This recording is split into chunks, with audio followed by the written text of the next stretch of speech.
Welcome everybody to episode 2 of 3 and Out.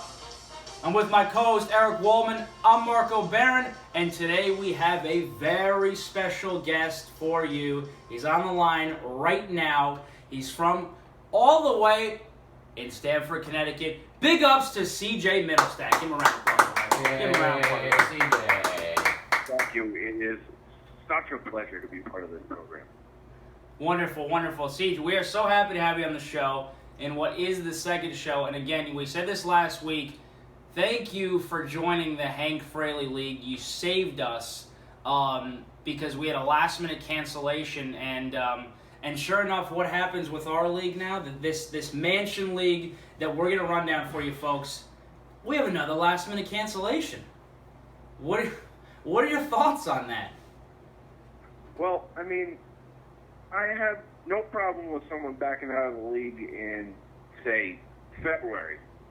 But when you're going to back out 2 days before the draft starts, you just don't. Oh, now, what was the story with Q? Because I had no idea. I found out pretty much in our discussion leading up to the draft that somebody had dropped out. But what exactly happened to him? Now, the argument is fine. The dude wasn't watching a whole lot of football last year, wasn't keeping up on his big names, didn't want to draft like the Q. So he just chose not to draft altogether, but didn't let anyone know until Saturday. Yeah, I mean, you know what? In my eyes, take Jimmy Graham in the first round, pay your money, and just play with your friends. You don't quit on your friends. So really upset about that. But luckily, we did get a replacement, and that was Frank. Welcome, new member Frank. Welcome, Frank. Appreciate you coming in on such short notice. Guys, what you'll notice the difference between this episode and last episode, we've had some developments in the NFL. Sure. We've had some thoughts change, some perceptions change on players.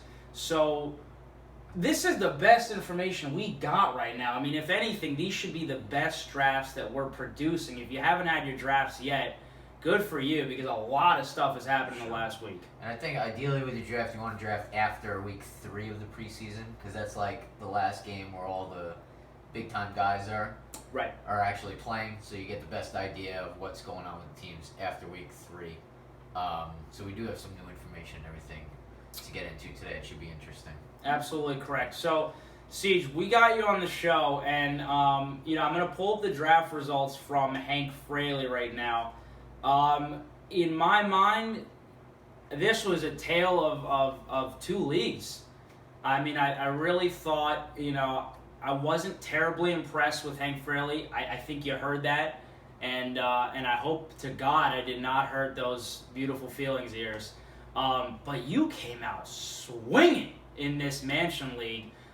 So just take us through your thought process. I'll give you the floor to kind of defend the Hank Fraley stance that I've taken. It was an adjustment, certainly, right? 14 teams, but again, take me through that, and then we'll go through the Mansion. Where honestly, I'm terrified. But Hank Fraley first. What do you got? All right. Well, Hank Fraley, I mean, it's tough when you're drafting 14th out of 14. You're really starting halfway through the second round already. So first thing you got to make sure there is that you're getting the best wide receiver you can possibly get. And, I'm not terribly happy with Marshall being that guy for me, but, he's going to get him some catches. He's going to get a lot of touchdowns. He's the most physical wide receiver in the league. Might as well go with him. I like Marshall, dude. I think he's one of the safest number 1 receivers you can get your hands on this year. So, and I know myself being a Jets fan, I got him in the Mansion. I know you're a Jets fan. It's always an added bonus when you can get one of your team's guys on your roster. Yeah, the touchdown statistics on him and Decker are absurd. They don't throw at anyone else in the red zone. No. Those are the only two people. They do not have a tight end. They have no viable third wide receiver. I love Brandon, so I don't fault you there. No. Bell in the first. What are you expecting when he comes back? Bell, in my opinion, if he's playing all 16, he's the first overall pick. Him and Antonio, yeah, maybe you can make your argument for Antonio because he's going to get a million receiving yards, but he's the best running back. Todd Gurley got nothing, won't hold a candle to him the last, 13 weeks of the season. I completely and utterly agree on that. I think Le'Veon Bell, bar none, 16 games, he's the best player in the league. He averaged 130 yards from scrimmage. And he is that offense. It's incredible that you can really have the two best players in fantasy on the same team, but that's the Steelers' offense right there. So we bashed you on Cam, you made the argument that maybe at that spot you were looking for the best player available rather than a kind of a fringe wide receiver too, in your opinion. Well, yeah, exactly. I mean, one thing I learned from the Leonard Williams draft on the Jets side was you got to take the best guy on the books right now. And if I'm not getting an elite quarterback in round, end of round 4, beginning of round 5, that's not going to happen. I might as well take Cam, get away with the points, because there's not going to be a whole lot of depth down the road. Gotcha.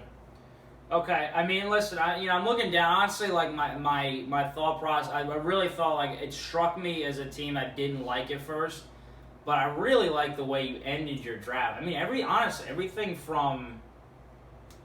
I'm really looking. I like the second half. I like Bolden in that slot. Obviously, James White's got a lot of buzz now.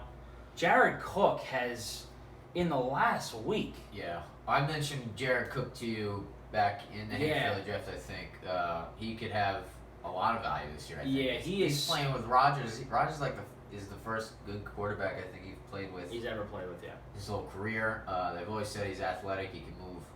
And Rodgers makes everybody better. Right. Chris, I did want to ask you, coming in and seeing yourself at the turn, were you not afraid to pull the trigger on Bell? And after you did you really make a point to target D'Angelo Williams at that the 5th and 6th round turn? Did you absolutely need to have him on your team? Yeah, I wasn't going to give him up just because I didn't want to just give away the first 3 weeks. It sucks because that's a roster spot that I have to give up in a crucial round. But, I mean, in a league where one guy can make or break your team because of the lack of depth, I had to pick him up. Yeah, and I think if anyone realizes how important a single win is, it's you. Folks, this is a guy who would have dominated in the playoffs had he made the playoffs, and he fell a win shy, maybe even a tie shy of making it in after a horrendous start to the season. Huge comeback.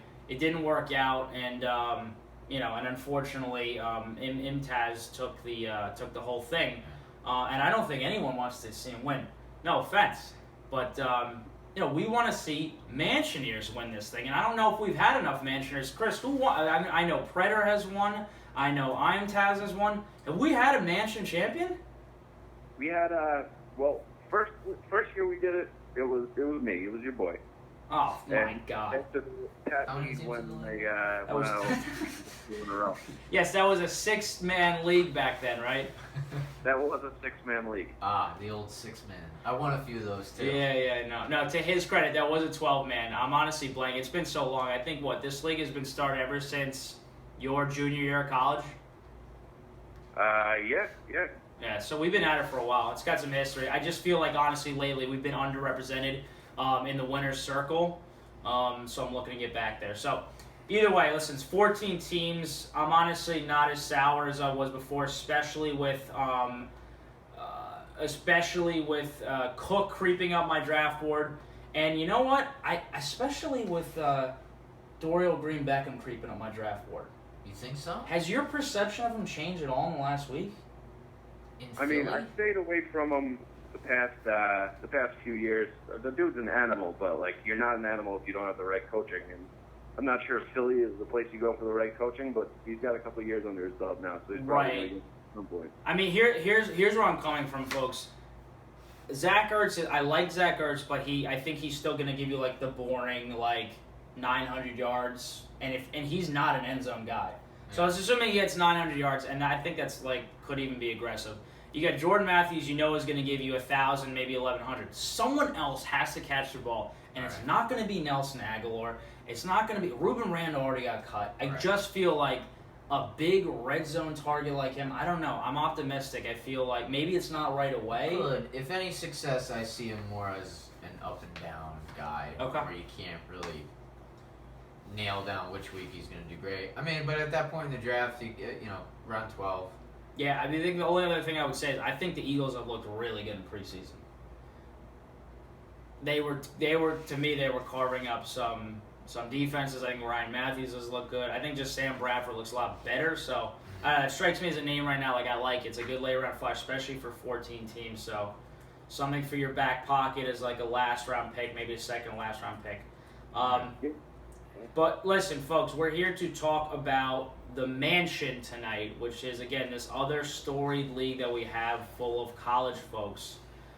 It's 12 teams.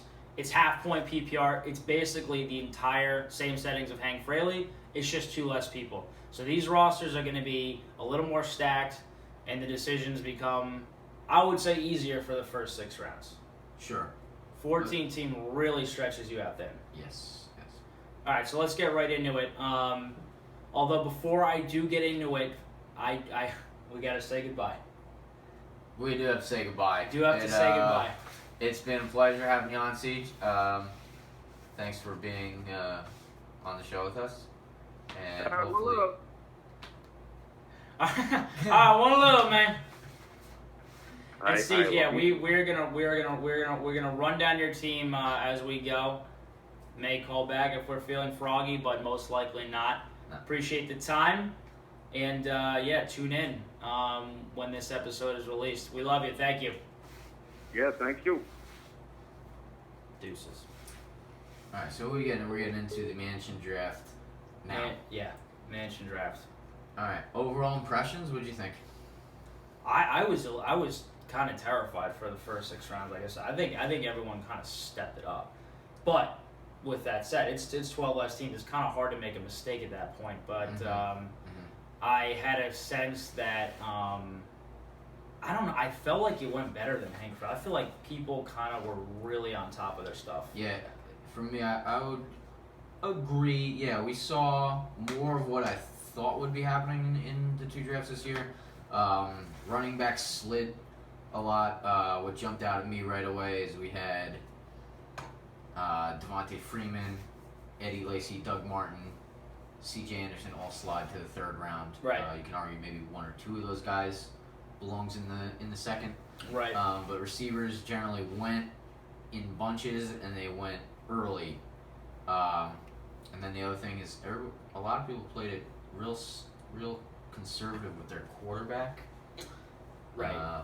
Yeah, there was definitely. I don't think we were waiting as long, and that goes back to me too, which is a different strategy. Well, you obviously jumped on Rodgers, and then Russell Wilson went in the 4th. And you see one guy go here, one guy go there. Questionable for me was Eli Manning in the 6th. Yeah, we'll talk about that during that round. But that was a reach because that was a shocker for me. Let him know who was on the board. At that point in round 6, even just quarterbacks still available. You had Ben Roethlisberger, Carson Palmer, and Andrew Luck, Which has to be the biggest shocker. And he went after Roethlisberger? After Roethlisberger and after Eli, which is just puzzling to me. That's A lot of people have Luck arguably as their number 1 quarterback this year with Right. the amount they think the Colts will throw, the improvements in his weapons. right. At the very least, the tier 1B with A-Rod, Russell Wilson, and him being kind of interchangeable after Cam he's Newton definitely goes. up there for me. So, for sure. I mean, you want to talk about a steal the draft, we'll throw it out there right now. I Andrew already Luck in had round down. 7 definitely. is absolutely Andrew Luck in absurd. the 7th. So I think, though, the first round, with the exception of, again, I get a little lucky in the first round. You Not did. lucky. I didn't get lucky in Hank Fraley. But I do something interesting, and it was really forced on me. The number 1 Giants fan in this league, Dylan Casey, skips over Odell Beckham in a PPR league to take David Johnson. I must really love David. Well, we asked him during the night. I said, "What the heck went on?" And he said, "I don't know. He doesn't feel that great about the Giants' offense." I don't know if that's maybe him watching the preseason game against the Yeah. Jets and thinking, holy Yeah. smokes, that team looks terrible and that offensive line looks shaky. Jets are good, man. The Jets have a top 5 defense, so yeah, I mean, what do you think is going to happen? But even so, it's Odell. I mean, he's done nothing but produce since he's come into the league. Absolute There's shock. I You want can't to talk even about a think of touchdown a anything game negative to from say the about- wide receiver? But yeah. like, I can't think of anything negative to say about Odell. Period. so that threw me for a loop, and I obviously pounced. Not to say that David Johnson won him a monster season, because I was going to take him. So really, those 2 picks were swapped. Right. And I think honestly, what really kind of made me happy, almost like the whole first round went basically exactly like I thought it would. Yeah. Maybe DeAndre goes. Maybe you could argue AJ Green probably should have gone where DeAndre went, but Osweiler's looked amazing. Yeah. Offense has improved. Now you have a real running Yeah, back for they're the whole moving. season. Like I love that Texans offense. They look So good. DeAndre goes, Gurley goes, makes sense. Elliott goes, Miller goes, AJ Green goes at 9, Peterson goes at 10, which is a good spot, and then it comes to you, Yeah. and you want to share of Allen Robinson. I did, because I believe I passed him up in Hank Fraley. Yes, you picked him.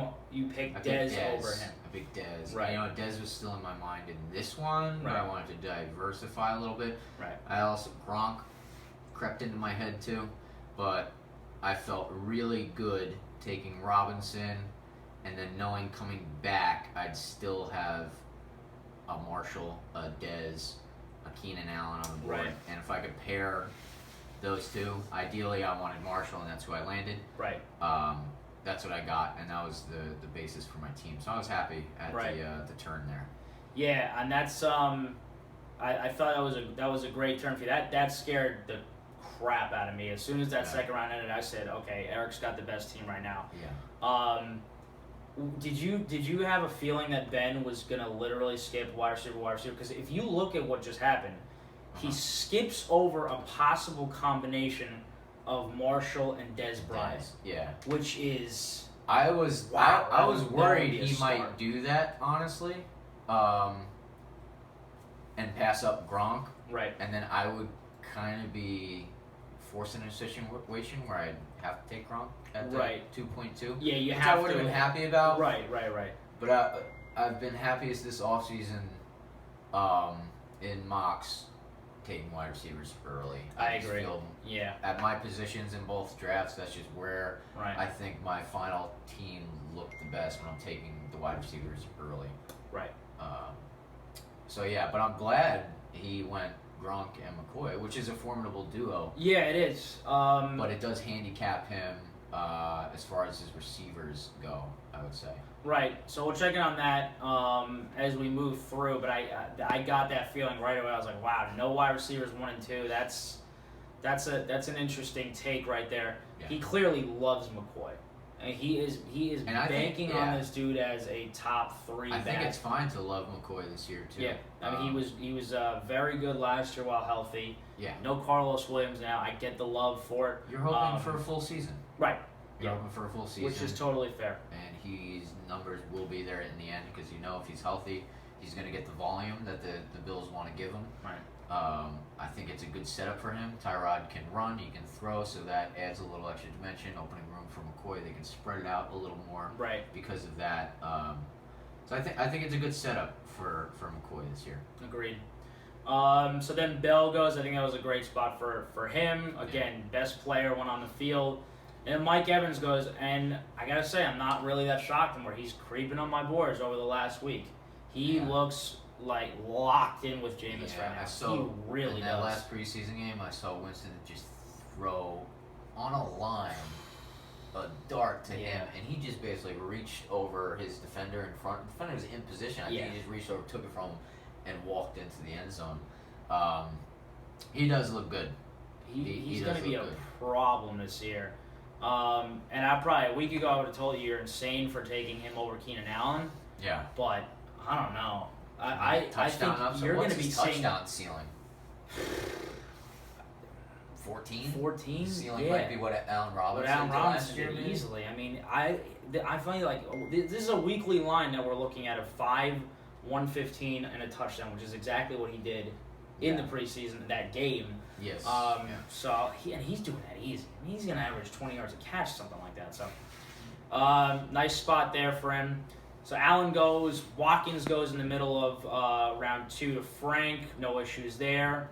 Like you said, running backs slip a little bit, so we see Ingram fall a little bit later than Hank Fraley. Again, no issues there. But my eyes lit up when Jordy Nelson fell to me right here. Yeah. Because before last year, we must have short-term memories. He was the number 2. When you thought of wide receivers, it was Antonio Brown, and it was very clearly became Jordy Nelson. Yeah. He's been electric. I mean, when he's healthy and going at 100% in that offense with Rodgers, he catches bomb after bomb. Yeah. It seems like almost every week he's going 60-yard reception and a touchdown plus some more. So, yeah, I definitely like where you got him. And I think there's a drop-off after that. Because I know we said we like Cooks, but if you look into some of those numbers last year, he's very boom or bust type of player. Yeah, I saw a number that concerned me on Cooks is that I think they only threw the ball to him. Like, you can count the number on one hand how many inside the 10 targets he got. Right. They just don't look for him very close. Right. Well, he's not a big guy. You're not going to see those red zone targets unless they really look to get him the ball somehow. Yeah. Manufacture it. But I mean, for me, Cooks is a guy you draft depending on who you took prior. You know what I mean? Right. If you want somebody with more upside, with higher ceiling, maybe Cooks isn't your guy. Right. But if you have somebody a little more volatile in the first, maybe you feel more comfortable with a safe guy in Cooks. Gotcha. But also, I wanted to just say, I don't know about Watkins going as early as he did. I think I'd rather have Jordy, Cooks, Alshon over him. Right. And I mean, looking back, if I'm in... I could totally see the argument for Mike Evans over Jordy. Yeah. If I'm doing the draft last night, I might do that. And then, honestly, I'd be stuck between him and Keenan. But he's like, listen, I've traded away Jordy Nelson. I'm going to feel that pain if he blows up. I needed a share. I was like, I need to see what this guy has. That's fair. I think the drop-off after that is kind of crazy. But I agree. Like, I would probably put Watkins down to the Cooks, Jeffrey, T.Y. tier. Yeah. Right? Because I like Watkins. I think he has his upside is great with the tear that he went on last year. You've seen his ceiling with that. I think is that sustainable? Well, even beyond that, for me, I don't want him as my number 1 receiver. Okay. Too much risk there for me. Yeah. I want a guy who I know is going to get targets every week. Right. And the game script, no matter what it is, he's still going to get his share. Right. I can see the Bills. I don't know. I worry just a little bit with him as my number 1. Right, and I saw a stat. I mean, he's projected to be, at least within the top 5, if not the top player, to be most likely to be injured. Yes, he has dealt with nagging little injuries pretty often. Certainly, risk that he missed a lot of the offseason. Yeah. I get the sentiment as your number 1. So at this point, that's Frank. So Frank goes Gurley, Watkins. Right. So we'll see. Pat Jones goes Mark Ingram. We talked about him last week. Jordy goes to me. Cooks goes, and then once again Charles falls to second pick of the second round. But we saw news on him earlier this evening. We did. So the latest news on Jamal Charles. This is fascinating. This is from Adam Teicher of ESPN, not Schefter. But Spencer Ware is the guy that's handling most of first-team reps, and it's not Charles that's doing that. It's even Sharkandrick West getting a couple first-teamers. I don't have any issues with that, but between the work that Ware has gotten during the preseason, just in general, even between 20s, mounting that with the goal line carries. And now plus what he did last year too. Right, I mean, he was fantastic. He can be productive. Right. So at this point in the preseason, I know he's 31, Charles. Yeah, I believe so. I know you want to be delicate with him, but give me a little something that shows he's a workhorse right now. So this report concerns me, and if I'm kind of using that to do a re-ranking, Are you taking Devontae over him?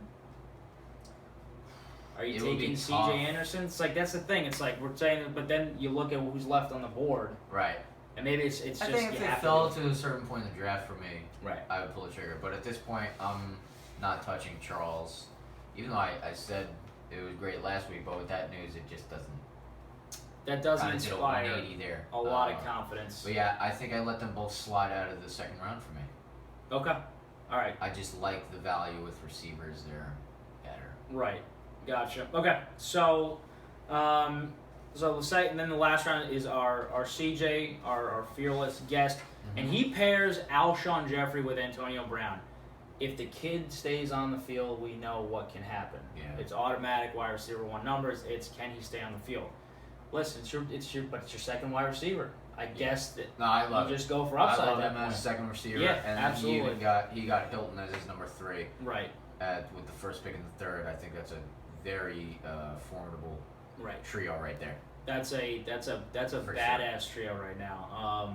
And this is why we're kind of blowing a lot of steam up CJ's took because he's killing it so far in the draft. We'll see if it continued. Cooper beginning around 3, or rather second pick in round 3, right after Hilton, which I'm gonna get on board. My thoughts haven't changed since last week. If anything, that nifty little 29-yard touchdown catch last week, like I don't know, the Raiders just look good right now. I think the offense is moving. I really like him, and I'm feeling a little bit more bearish on Crabtree than I was last week, and I think he regresses a little bit. The Raiders for me have been one of the harder teams to like really put my finger on. Sure.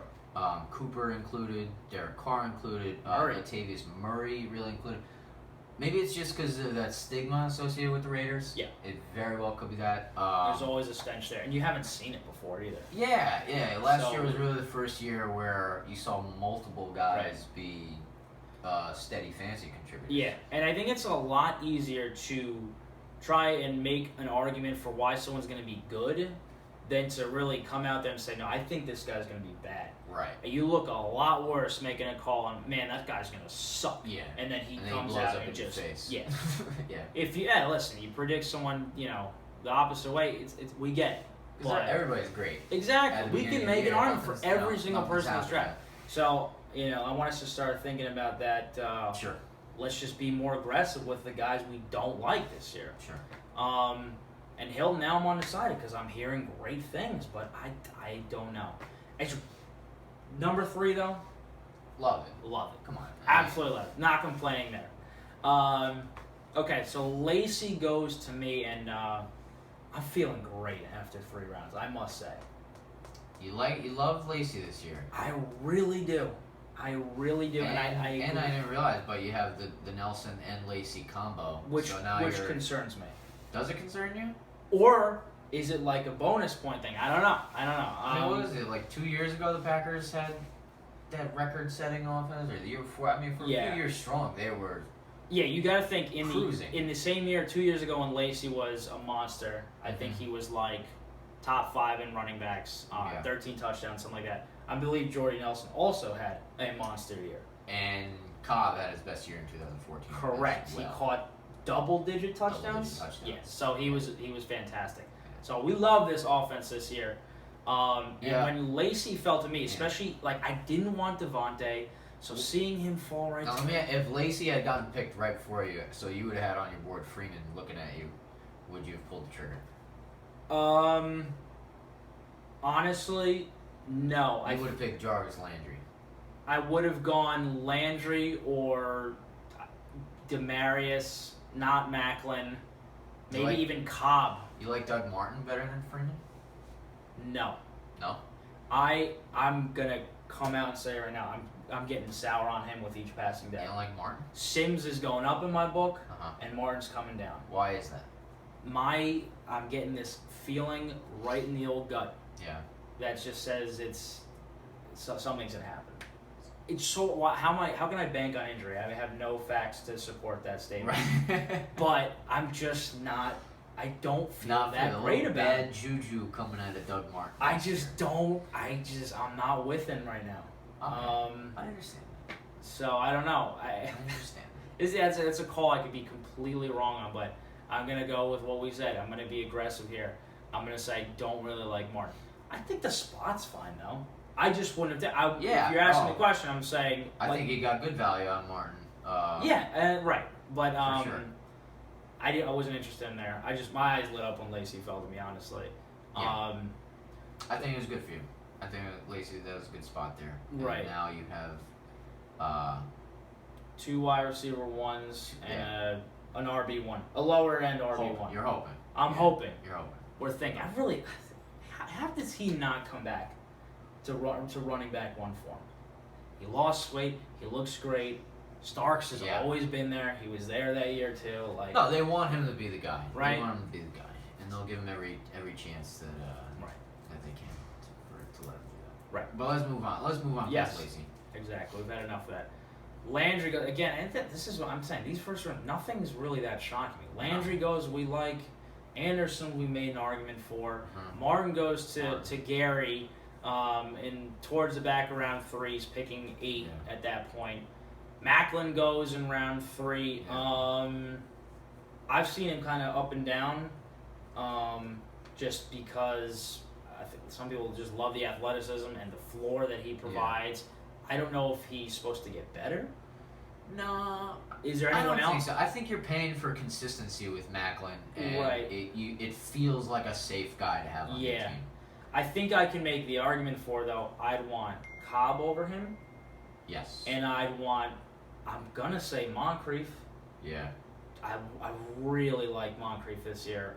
He's moving way up my boards this year, Yeah. folks. Maybe even Decker. for Decker me is as right well. there for me. If you're going to put Decker and Macklin right next to each other, the two kings of consistency, how do you not go with the guy who gets a Taking the guy touchdown that every scores week? more touchdowns. Come on. Yeah. So, that to me. And then, maybe even Michael Floyd, you can make the argument. But that's who Garrett got anyway. So, Yeah. it's not like, again, we're pulling at hairs right now. But I think he could have paired it with Cobb right there. I think he would have loved that. Cam Newton goes in round 3, and Yeah. you've now seen it. Honestly, maybe this is a good spot. The back around 3. It is what it is. Yeah. Yeah, Cam again. We touched on him last week. It's all Yeah. about what he does with his rushing numbers. I think his passing numbers are pretty safe. Right. But are the rushing totals going to be where they are last year? Right. Where they were last year. I mean, I think maybe the fact that kind of makes me feel a little bit better is besides the outlier year where he finished as the 17th best quarterback, he's been top 5 his entire career, Right. including his rookie season. Interesting. I never heard that. So That's good. maybe we need to make the argument that at this point, if there's not really anyone that you're in love with, although I would have taken a Cobb there. Mhm. Couldn't I make that argument about Breeze though? 2.5 rounds later. Yeah, no, That it hasn't Breeze been a top 5 guy for since he left San Diego Right. 20 years ago. Right. So I don't know. But if it's your guy, it's your guy. Well, I think it depends on. Let's just see if it hurt him or not. Like, let's see. Sure. Okay. So Sure. we'll see if it hurt. I like Cobb to you, and this is where I start to get scared because at this point you've got Cobb, you've got Marshall, and you've got Robinson. So now we've got two teams in the league that have these monstrous Yeah. wide receiver based teams right now. And I'll be honest, I mean, our leagues, the 2 of these right now, this one not as much. We have been far more run heavy than a lot of these expert leagues. Yeah. Where the first round, Keenan Allen is going in the first round. Yeah. And I don't know, a lot of them, some of them are full point PPRs, but I think even in half point PPRs, there's 2 running backs going in the first round. If you just look at the final player rankings Right. from last year, it's just littered with receivers, Right. guys you wouldn't even think of. But that half point really boosts your point total over the course of a full season. Right. So even though it's not full point PPR, I think it. Right. And I think it honestly, weighs heavily towards that side. it's because of this concept of scarcity. Running back was so bad last year Yeah. that if you got a good feeling about someone, Mhm. just go for it. Yeah. I don't know, honestly, the same thing could happen again last year. There were so many first round and second round running back busts. Yeah. you have to think the trend continues. I don't even know if it was last just year's last pretty year. bad for injuries too. That's for true. The running back position. Yeah, that's true. That's certainly true. But I don't know. We'll see. Well, this should be an interesting year. I think it's the first in which a lot more people are accepting the wide receiver early Right. Strategy. Right. Okay. So Ben takes Golden Tate at the end of the third round. It's his number one receiver. And are you concerned if you're him? I don't like this team as much. Now, again, if I don't see that nice, fat wide receiver one just those guaranteed points every week with that touchdown, it's like I get nervous. I'm concerned. I would have liked it if he went wide receiver right there. He pulled the trigger on Latavius Murray Right. to pair with Golden Tate there, so now... Could have had Decker or Moncrief. Yeah, to pair with I that. think I would have gone Decker or Moncrief there. Right. I think that makes a much better 1-2 than probably whatever he ended up. He got Fitzgerald at the end of the fifth. Yeah, Right. you want Decker or Moncrief there. Because again, we're talking like these running backs. Just the bust rates have been increasing year after year. I don't know. I like the value in the middle rounds on a lot of the running backs this year. And we'll see that trend. Yeah. We'll see how that worked out with you. You were very committed to that. 4 wide receivers to begin with. And then we'll kind of see what we did with running back. So Tate goes there, and this is another one over the past week. As my Tate meter falls down a little bit, my Marvin Jones meter rises. I like them both. I think they're going to throw a lot this year. Stafford they all look great in that. Marvin Jones just looks. He just in preseason. I mean, he's really. I know. They're involving. He is the number one guy right there right now. That's what I think. He's the number one guy, except he's being drafted after another person. I think they're going to throw the ball enough to produce, whereas I can foresee both of them producing wide receiver 2 numbers. But who do you think finishes higher? I like Tate. I think he's safer. Okay. Because he's done it before. 2 years ago, he had like 90 catches and 1,300 yards and touchdowns. Yep. It wasn't like it's not like he's some slouch. No, that's fine. That's fine. All right, so that's a good argument right there. So if it's safety that you want, that's fine. But again, not a true number one. He goes Latavius, which again I've read mixed things about. I'm praying this guy breaks out. I really want him to break out. I just don't know if he has the talent to break out. He just might not be that good. Well, we're going to find out this year because Pro Football Focus ranks the Raiders line second best in the league. Second best behind the Cowboys. The surrounding cast can only get better, I would say. Right. Cooper's another year older. They're all in the offense another year. Carr's maturing. Right. So if he's not going to get it done this year, he has to. It's set up for him to succeed, I think. Right. Okay, so he pairs Murray. He's got Murray McCoy now. No guarantees to break out, but absolutely potential to be those top running backs. I think in the draft, he was like, oh, Cobb, me picking Cobb really screwed him up. So maybe he was anticipating going Cobb, Tate. Right. And then that threw him through a loop. I'm curious, though, and maybe we'll get him on the show next week. Latavius Murray, Nick Mariano picked him in the Fraley draft. Yes. So I wonder if was sitting in the back of Ben's head right there. I could maybe see that. You would think there's a little bit of a mimicking player. Maybe, he probably walks in last week and he says, hey, he might be on my radar. But then when Nick picked him, he's like, oh, stamp of approval. Yeah. 4th round, love the value. Let's go Murray as the 2. We're going to top 5 season with the seal of approval from a 3-time champ. And beloved writer. I'm gonna go with that. Rotoballer. That's okay. That's the story. So I like that call. That's good. And then you get again. My arrow is it's almost sexually up for Dante Moncrief. Yeah. I'm just feeling love right now. Peppered with targets in that last preseason game. The only flea is the line played so bad. It's terrible. That he couldn't get downfield, so he averaged less than 10 yards a catch. But I don't know.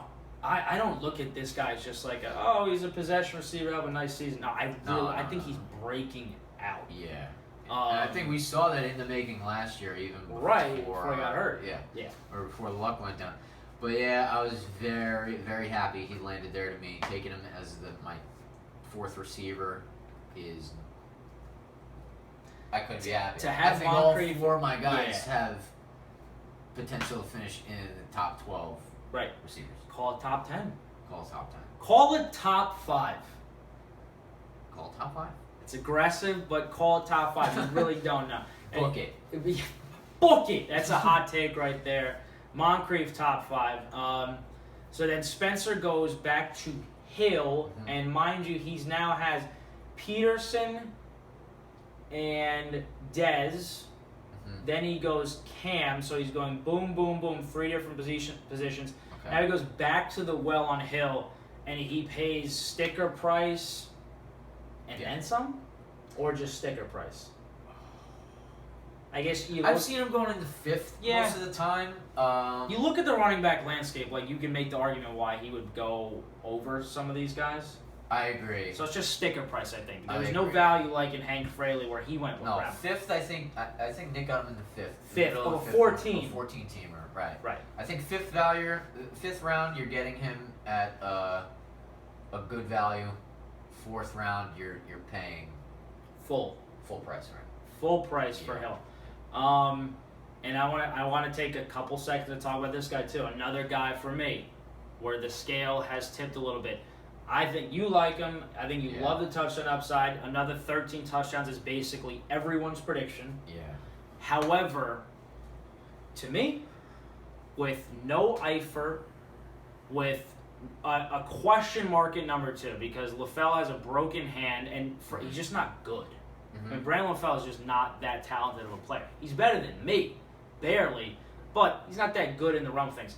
And how quickly can we just expect Tyler Boyd to come around? I know he's a hot flyer. Right. He's a great late round pick. He's Right. got all the potential in the world. But do you really just expect him to step in and start catching 7 balls a game for 90 yards? So what are you getting at? What do you So what foresee I'm for the getting offense? at is this offense really takes a big focus on Bernard.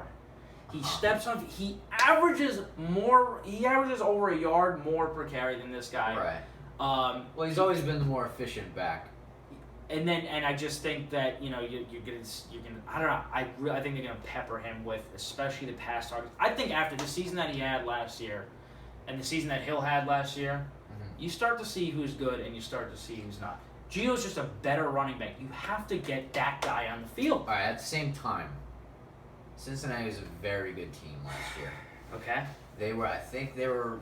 They were 10-2 Right. before Andy Before Dalton Dalton got gets hurt. hurt. Right. In position to be the top or one of the top seeds in the AFC. Yep. The formula they used last year on offense, I don't know if it's changing that much. I think they're comfortable with going with the split that they have between Hill and Gio. Right. Keeping both guys fresh. They put them in game situations that they're most suited for. I don't know if they want Gio to step up and handle 15 plus touches. Just to keep him fresh. I think they like giving it to each guy around that 15 mark, Right. maybe. But And I think maybe you've heard this stat. Hill performs. It's either better or worse, and my gut is leaning. He's better when Eifert's not on the field. right, So you think they take the ground and pound approach? I don't know. I'm starting to feel a little more bullish on Gio than I was, and maybe I'm biased because I just invested. I get that, but I don't know. I invested for he was definitely someone I was looking for this draft. Gio. Gio. I've always liked Gio, especially in the 6-7 round Yeah. area as your RB2. You know what put me over the edge? I like That 19-yard scamper against the Jags this past week. Touchdown. 19 yards. Boom. Right to the house. There is no effing way this guy only gets 2 touchdowns again. No chance. I don't So know, if but you you keep know the the red passing zone. and the running the same, Yeah. then you add on 6 touchdowns. You think He's can a add top 6? 12 back? Yes. 2 touchdowns. No, not from Gio Bernard. Absolutely not. So that's what won me over. I Okay. saw that touchdown. My eyes Where are lit those up. touchdowns going to come from? From On runs? the 20-yard line on a pass. So a little swing pass right So to you're Gio. banking on him getting in on passes because the running game is dominated by Hill. You Yeah. said even against the Jags, so I saw a play. They were inside the 5. They ran into him like 4 times They in ran a row. 4 times, and he got stuffed And he- 3 times because Yeah, but then he bounced one out I and know. for the touchdown. It was very nifty. They don't care. play. They say, "Gee, sorry, pal." No, I think they wanted to say like, "Hey, Hill, like, let's go, let's see it, get in the end zone." I hear you, but you're correct. If it's from the 1 yard line, it's Jeremy Hill. But I I think think it's inside the. I'm Inside the banking 10. if I'm on the 7 yard line, swing pass It's to an end Gio. goal. Hill's in the game. Fine. So we're gonna disagree about this all season. I would love to see how this carries out, but I'm the hot take right now. Gio Bernard finishes higher ranked than Jeremy Hill. Okay. What are we gonna bet? We'll discuss that later. We'll do all our side bets for you. We'll bring it to you the next episode. Okay. So we'll move on. Keep Anyway, moving. Hill full price. Decker to Pat Mead, which we love. Michael Floyd I think is full price, but at this point I like it. I like it. Kelvin Benjamin still makes me nervous. Honestly, I don't want anything to do with him this year.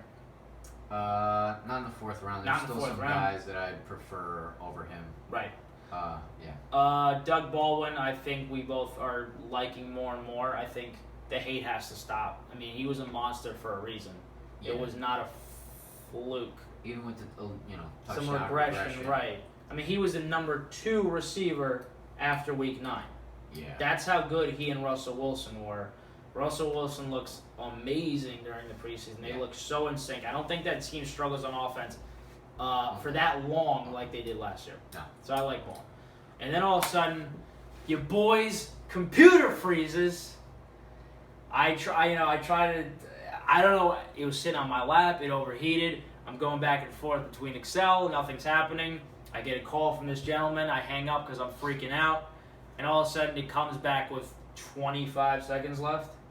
I'm looking at my Excel chart with my rankings, and Aaron Rodgers at this point is so effing far up that I was like, it's either him or Jordan Reed. And you know what? I probably said, I don't want to root for you. I don't want to root for your Reed. Okay. And the injury bug concerns me a little bit. Okay. It was a really good spot for him. I totally get why Taz was targeting him a pick later. But I said, you know what? F it. I go Aaron Rodgers. Little did I know, I've now rostered 3 Packers. And if you're playing me in week 4, just take it to the bank. Yeah. I don't know, put the odds at 50 to 1 odds if you want to maybe have an outside chance of winning some money, but that's a guaranteed loss for me, so congratulations there. And now I start to panic. Have you ever owned Rodgers before? Yes, but 3 years ago where we were drafting quarterbacks in the first round. Oh. Not that I took him in the first round, but it was definitely something like on a second type of thing. Okay. So I've experienced the enjoyment of it. It's fun. It's fun. Yeah. So I think I had him last year in Hank Fraley when he was terrible. Yeah, last year he was bad. Yeah. Really bad with Really that Jordy. good.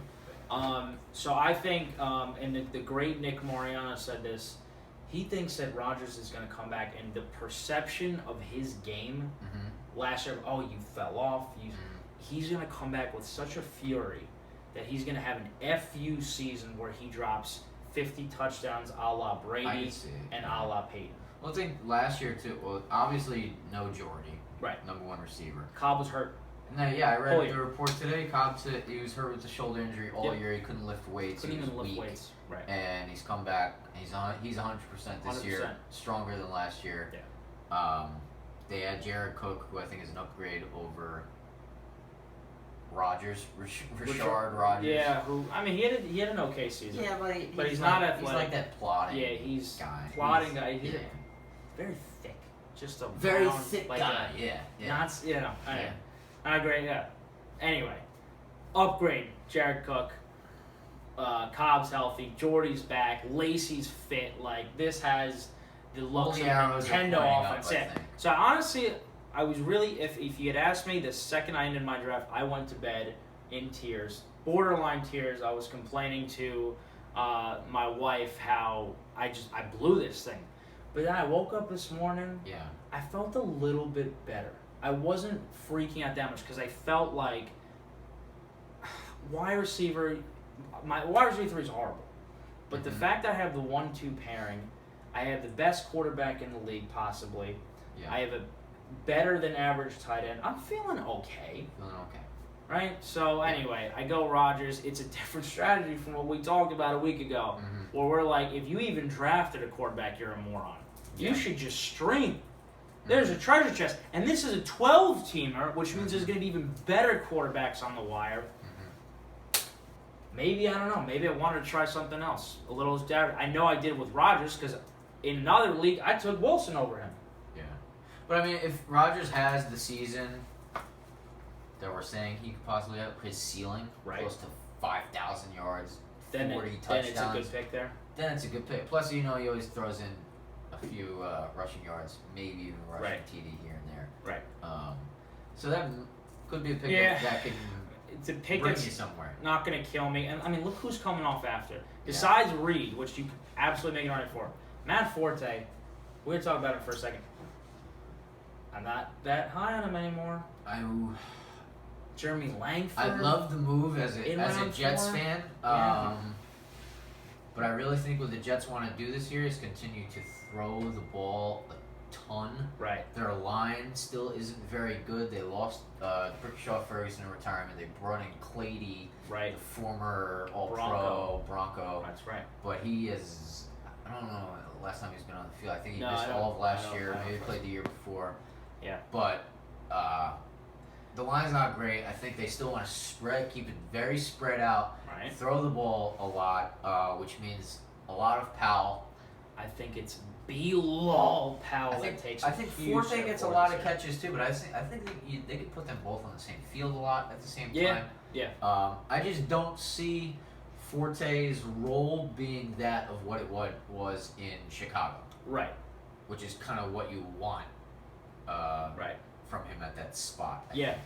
I've been over the past week been souring a little more, thinking about the age, thinking about I mean, who is he carrying? Are they expecting him to carry the rock 20 times a game, or the Jets probably No, are? the Jets they're are not splitting gonna right give down him the middle 20 between carries a game. him and There's Bilal. no way they give him 20 carries No a shot, game, right? barring injuries to the. All right, so Two he running has backs to behind him. catch. And he passes. will. I think he definitely will. Okay. He's a very good receiving back. He's good in Right. pass protection. But I'll go back to this though. Yeah. If you're just gonna start guessing which running backs are gonna bust, because half of He these could guys easily will. be a bust for me. This guy is gonna. He could easily If be a I'm bust. arbitrarily moving them, this guy is. I'm The moving him in my bust age, category. the having Powell right behind him. Right. A different setup. Right. It's a scenario that I can easily see him bust in. Okay. And that's kind of how I felt. So, we'll see. Yeah, I mean, and that's CJ's number one back. So now he's got a ferocious start.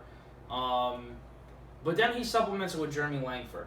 And now all of a sudden I feel a little bit better about that pairing. Yeah. But this is another guy. I have the investment. I'm praying this guy steps it up this year. Yeah. But if you're gonna say boom or bust, what circle are you gonna move him into? Ooh. Or is he just For split me, right the down off season, because coming in when I first started looking into it, a lot of people were low on Langford. You read everybody knew the Mike Clay guy Yep. hates Langford, says he's the worst running back of all time. Right. I owned Langford last year during that 3-game stretch where he was a starter, You were and very he was happy. amazing. Well, you need Even it. when Forte came back, Langford still got Right. close to half, or Right. he still got a nice chunk. So I think the Bears believe in him. He's getting all the work. Right. I think the Bears want to play a little more conservative than they have in the past years when they've had the 2 stud receivers Right. with Marshall and Jeffrey. Right. I think they continue. John Fox is a conservative coach. Yep. I think they'll trend in that direction.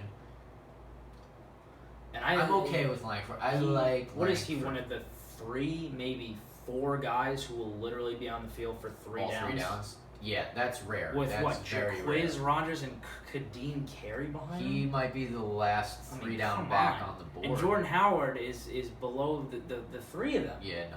So I'm not worried about him. I'm not worried about Jaquiz. I mean, come I'm on. looking at the rest of the running backs, and I believe I can say with confidence Yeah. that Langford was the last available 3 down back on the board. Okay. All right. And I think honestly Langford or Latavius same situation. Total question mark about whether they're actually good, Yeah. but could be on the If I field had to for bet- 3 downs. If I had to bet who's a better player who produces more, I'd go Latavius, I think. Okay. But I like the value on Langford this year. I think better than the value on Latavius because I think every draft Latavius is pretty much going in the 4th. Yep. Langford. This is one of the highest spots I've seen Langford Yeah. go. Absolutely. Most Yeah. of the I've seen him Top go of the 5th and a 12 team. 7th, even the 8th round. I've seen him fall, which Right. is a lot. But yeah, Jeez. but Now, what are Langford, people doing there then? not good, Yikes. not good things. Yeah. Oh man. Okay. Well, I mean, there are a lot of really bad people who play fantasy. That's why we're here to help. I was watching a Roto World Pat Summerlin live feed. Yeah. You would some of the Questions that they field. I was trying to answer some of them. Who's Jordy Nelson's backup? Oh, let me Google that for you. Go use the internet, you moron. Another Alshon Jeffrey or Deshaun Jackson.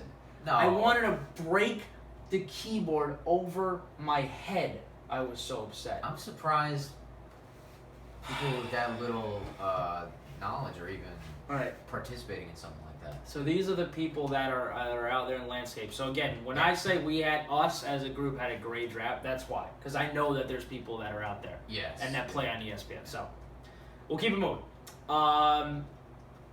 We'll go to Imtaz, your champion, who again he starts off with Julio. We like Jamal Charles at that spot. We liked, and then Amari question marks, but I love. Mm-hmm. And now he goes Russell in the 4th and Olsen in the 5th, and he'll be the first to tell you. He said it a bunch of times already. Holy smokes! I You totally regretted that. abandoned the wait on quarterback, wait on tight end route. Yeah, because both of those positions slid Right. big time. Yes. Me as a Rodgers supporter now, I'm going to argue the fact I don't think he's going to regret the Russell as much. I think No. it's the Olsen that hurts him. The same thing with Verdi. Yeah, especially when you look at the rest of the board for me. I mean, Right? Jordan Matthews, Ryan Matthews, DeMarco Murray, Edelman, Josh Gordon in the middle of that round was terrible, if you ask me. I like where he showed Yeah. that he can still play in the preseason, but the Right. 5th round, you're getting 0 value. Right. on And we've him. seen that twice now. Yeah. This is the second episode. We're talking about Josh Gordon going way, way, way too Yeah, early. what is he missing? He's missing 4 games? He's missing 4 games, but, I mean, do I like him better than I did last week? Yeah, after that catch over Brent Grimes.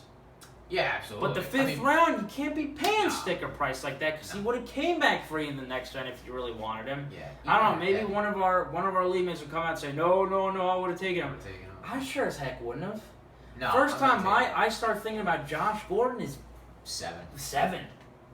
Middle After back I round have- 7. Majority my- of my starting lineup Correct. in there, then I'll take a risk on a guy who's going to Correct. miss a third of our fantasy season. Correct. So this is a pick by a guy who has both won a championship in Chris Predator, but he's also gotten last place. He was our Sacco last year. Does this put him back in the basement? We'll take a look when we do a final assessment. Breeze round 5, I think this is what you're talking about. They're starting to slip a little bit. He might have gone earlier in ours. Yeah. Pick-wise, it's probably the same area. Marvin Jones, round 5. So much talk on this guy. I like it. I thought this is about where he should have been going Yep. all draft season. I tell you, this is gonna be. He's an exciting player for a lot of people this year. Yeah. I feel like everybody's high on him. Everybody's behind him. And we'll leave it at that. I'm excited for. I'm honestly pissed. I have 0 stock. Yeah. 3 leagues, I have 0 Marvin Jones stock. I just was not in a position to get him ever. He was on the opposite side of the board. Hearns goes. Everyone's a little sour on him, but I tell you, I don't know. I think maybe it's gone a little too far. However, round 5 Early is for me. early for you, right? I'd rather, Is that a little too? I rich for owned you? Hearns last year I too, know. and I loved Alan Hearns, I know. of course. But 5th round is a little pricey Yeah. for me for a guy that's only done it once. Right. Uh, So we're So I don't starting to know, see we'll some see. sticker price yeah, between this round 4, round 5 situation, me included. So Hearns goes 5 to Spencer. and then you go Rawls, which at this point seems like just criminal murder. Yeah. Or what's that phrase called when you get away with murder? Whatever it may be, it's criminal. You get him in the back of round 5. He almost goes to round 6, and if you hadn't taken him, he definitely would have gone to round 6 because I know that Ben is not going He's not Rawls gonna take him. because he already has 9 running backs on his roster. So he could have gone literally 6th round. Well, I knew right there I wanted running back. Yes. Because I had my 4 receivers. Right. I was not going to take tight end Kelsey or Delaney Walker. Right. I needed 2 running backs. So I was looking at the running backs. I was very happy Rawls fell to me. I haven't been high on him all preseason. I don't think many people have. Right. But in the back end of the 5th round, especially with the foundation that I already set in my running back positions, I was looking for guys who could be RB1s who had high ceilings. I'm not looking for floors here. I'm looking for who's going to be a top guy. Right. And Rawls, if he's healthy and they give him the workload that he was getting last year, he is a top guy. Yeah, I mean, I got to make an argument for him because same thing happened to me. He fell criminally low. Yeah. I was like, I cannot let this pass. Now I have him, and I'm like, the argument for him is he hasn't done anything to lose his job. I mean, he just got hurt. The best running back for a stretch there. Again, He was tremendous. That ridiculous second half Seahawks season, he was unbelievable. He was on pace for 1,800 yards of rushing. Right. With multiple touchdowns. Yeah. And people talk about how Christine Michael has looked great in the preseason, and he may very well look great. He might be better, much improved. But Rawls was dominant. Yeah. Like, you watched him run. I think he had a couple runs against the Bengals, I specifically remember, where he was carrying people. Right. Like, he looked like Marshawn Lynch. Yeah. So if he can return to that, which is what I'm obviously hoping for. Right. So he's in practice. He's got the ankle thing going on. But I don't know. You put something like that on film, and you they went to the playoffs, right? Seahawks, or did they miss? Yeah. Physically carry that team to the playoffs along with Russell. I feel like you've earned some leash. Yes. Right? I would hope so. Come on. For the guy's sake, Right. I mean, But the point is, at the end of the day, you did the right thing, and you got Michael. I think so. So it doesn't matter anyway. Turn on Michael later. So in that case right there, so really my ass is covered no matter what happens. You have the best insurance policy available. You've won. Whoever's Seattle's guy is going to be valuable. Right. Now you have that spot locked up. I got it. So brilliant move right there. Luckily you got Michael. And then Ben goes, honestly, I hate this turn. You hate Larry? I hate this turn. You hate what he did? Larry Fitzgerald no, I mean, I guess he was forced at this point because the receiving is so desolate. After those 2 receivers, it's desolate. Drops off a big tier. I agree. Yeah. So he's forced himself into that position because I don't think he needed to go Latavius right there, which was the critical mistake. Right. So he thinks, he likes his team. I don't. Yeah. And let me tell you why. Fitzgerald finished as the best wide receiver on the Cardinals 4 times. John Brown finished 9 times, Floyd 5. I wonder, let me take a wild guess when all of Fitzgerald's 4 was. Oh, wow, it was early in the season when he was killing it and Michael Floyd was terrible. He finished the season, and I know you mentioned the playoffs, and I respect it. 9. I hear you, but the sluggish end to that season deeply concerns me. What if I throw the playoff games at you? I know you're going to throw the playoff games at me. Ripped. I know you're going to throw. I think he beat the Packers pretty much single-handedly. Yes, he did. But you know who else had a great playoff game? Tim Tebow. And look where he is now. He's out of the league. He's hitting bombs in spring training, or anyone call it, but I don't know. I do not like to take anything from playoffs because it's such a different atmosphere for me. Okay. And there was a reason that he ended the season so poorly. It's because of the emergence of Michael Floyd, and it's because of his age. Now, developments with John Brown, the guy still hasn't gotten back on the field complaining with... he was cleared today, and I'm glad you brought that up because I was going to express some concern for John Brown owners. I was shying away this year. He's dealt with concussion stuff Apparently, not just now. I feel like it happened last year. Yeah, Did it? that Am I is- wrong on that? so funny that you said that. Yeah. If you had asked me before I read the news today, I would have said, dude has had 9 concussions. Right, and I feel like he's waiting surely for that out. his big ass helmet just Yeah. does not stop him from getting concussed. Apparently, it's the first concussion First one? he's ever had. Really? So, Good for him. good for him. But the headaches do concern you. If you're getting lingering headaches like that, like dragging in, I know he's cleared now, but Yeah. it's concerning. Well, It really is. you Because know if he's who off else the only field, then I has- like Fitz. You know who else only has one concussion in his career is Christian Zolby. And we've seen Yes. what has happened to him Right. since that.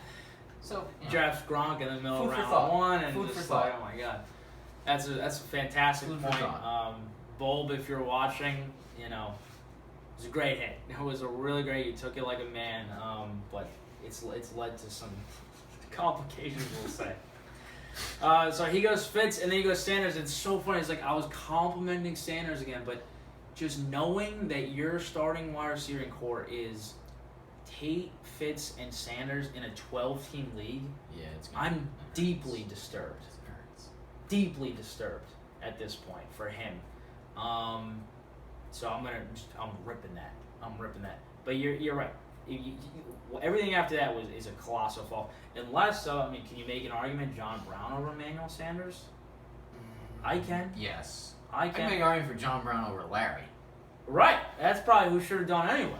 Because But maybe Ben got scared off by that. That we did unfortunate draft concussion. when he was still in that concussion So protocol. if that's the case, that's unfortunate when news like that drops right Yeah. before something big. Teddy Bridgewater today doesn't affect our league too much. We talked about AP a lot today. We don't really think it's going to set him back too much, but I don't know. For every, I'd worry. Not Yeah. too much on AP, but no, there's a lot of third down conversion that Sean Hill simply cannot complete a pass to, that Teddy Bridgewater yeah, either would be able to complete it or would be able to run for it. yeah. And It just sucks, man. That Yeah, sucks. it's That's- terrible. It's really bad news out of Vikings camp. They were supposed to go to the playoffs. I don't know if they're a playoff team without Teddy Bridgewater. Yeah, it always hurts when you lose your number one guy. That's- But you it's never a know. I disaster. mean, the Jets pulled it off last year. We thought Geno was a starter going into the year. That's true. Fitzpatrick pulled the season out of his ass, so we'll see what the Vikings The backup best can do. statistical quarterback season in New York Jets football history. Fitzpatrick. Ryan Fitzmagic. Backup going into the year. Unbelievable. Back of the end zone. Decker! Decker in overtime. Great memories there. All right, so 6th round, we're thinning out.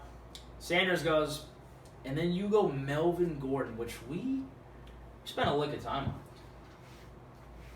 on. Melvin Gordon, yeah, again, I was just looking for a guy who could potentially be a number one running back. And he fits that bill right there. Right. Jonathan Stewart is like the steady guy. Frank Gore is another steady guy but I'm also lower on him than where he got taken.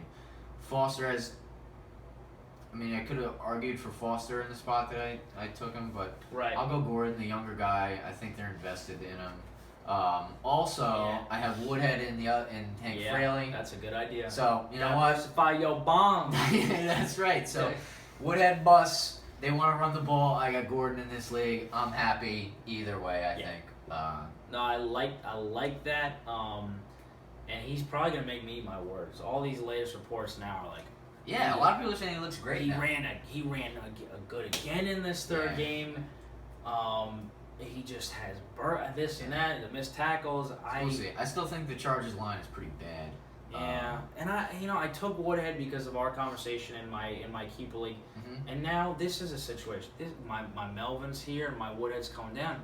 Yeah. That might have been the career out of Woodhead. Alright. Hopefully, he's still useful now. Yeah. I'm getting really bearish on him about that because this Melvin I Gordon. think even at his value, he's good though. Because Fine. I think Woodhead was a top 20 player Okay. overall Right. last year in these half-point scoring leagues. True. Even if we see a little regression, I think he'll be a serviceable RB2 flex Right. player. Okay.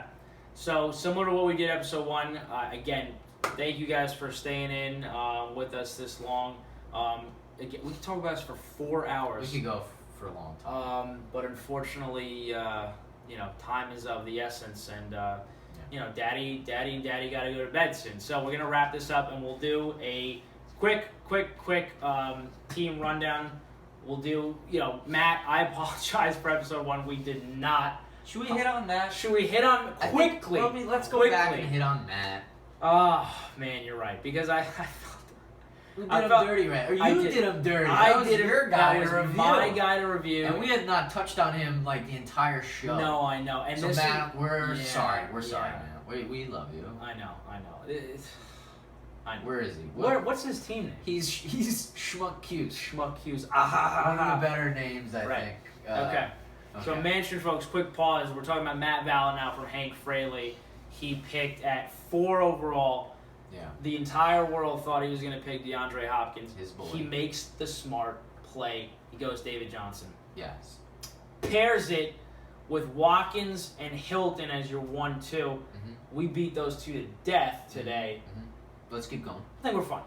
Jay Stu, I thought probably got good value on at that spot. I think he's slept on, right? It's okay, yeah. Ben Roethlisberger went too early at 5. We saw. Right. Tyler Lockett is just tumbling down my rankings. Yeah, I think tumbling down I think my Lockett's rankings. riding on Lockett from Matt this year because beyond Lockett, his receivers really drop off. Horrible. Treadwell is basically useless. I was down on him when Bridgewater was healthy. Now Bridgewater's out. I think he's droppable. Undraftable. Matt, I'm gonna give you a quick pro tip right there. Treadwell, droppable. Droppable. Marcus Wheaton might have sneaky flex value certain weeks. Outside of the Seahawks game where he dropped 200 yards and 9 touchdowns, the career game, he was pretty just not that great. We could see, but really he's after Antonio Brown, right? Which receivers do you think Roethlisberger is most comfortable with right now? Eli Rogers is going to step up. I know. I'm just saying on a comfort level. Oh. Who does he have the best rapport with after Antonio Brown? It's got to be Wheaton because he's been there forever. Yes. Keith Miller's gone. What about Road Dogg Jesse James? No, come on. Road Dogg Jesse James, whose stock just flew up now with the news of Ladarius Green to IR, dealing with the ankle and the headaches. We'll talk about Jesse James when we see him. Okay. All right. So he's saying Wheaton's not a bet, but that means Matt. He's basically, because I think Lockett's going to let him down a lot of weeks. He did supplement with Jermaine Kearse, who is the number 2 behind Baldwin, so maybe it's not that bad. I just don't know if, as good as Russell Wilson is and as great a season I think he's going to have, I just don't know if that offense supports top guys in both Baldwin and Kearse. And that Kearse gets you, right? No. 5 touchdowns this year or something like that?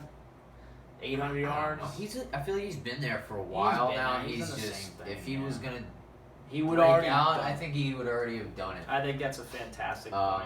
So the back end of his draft from 8 on, he went Theo Riddick, Treadwell. We've already hit on Darren Sproles. I don't really know what he's going for with Sproles there. People are arrowing up on him. Really? Oh yeah. They are we are gonna use him like Danny Woodhead. Are they? He's gonna be our little gadget. Blah blah blah blah blah. Is it all talk or does it come to fruition? We're caught 2 years ago. I don't know what kind of offense. Monster. I'm hoping they go back to just power running and Ryan Matthews becomes a top 5 back. Yeah. Well, the head coach now is Peterson from KC. Right. So if you figure they run the same kind of offense as KC, right? Is that what we're anticipating here with Bradford as a quarterback, with Matthews and Ertz as the only receiving weapons? You think they go more conservative? Yeah, certainly more conservative than they did with Chip Kelly. Right. But do you think it's a? I think a lot of it's going to ride on Matthews' early performance. I think if they start with power running and it works, there's really no reason to start arbitrarily trying to feed the rock to Sproles, who's 39 years old now. Yeah, that's the thing. How old is Sproles? He's my guess would be 33, 34. And don't they have? I feel like they have another running back on their roster that I'm not thinking of right now, but the backup is Ken John Barner, who is Darren Sproles, 10 years younger. No. I guess. I don't know about I believe he's one of those classic Oregon Duck running backs, 5'8", $190, just. Okay.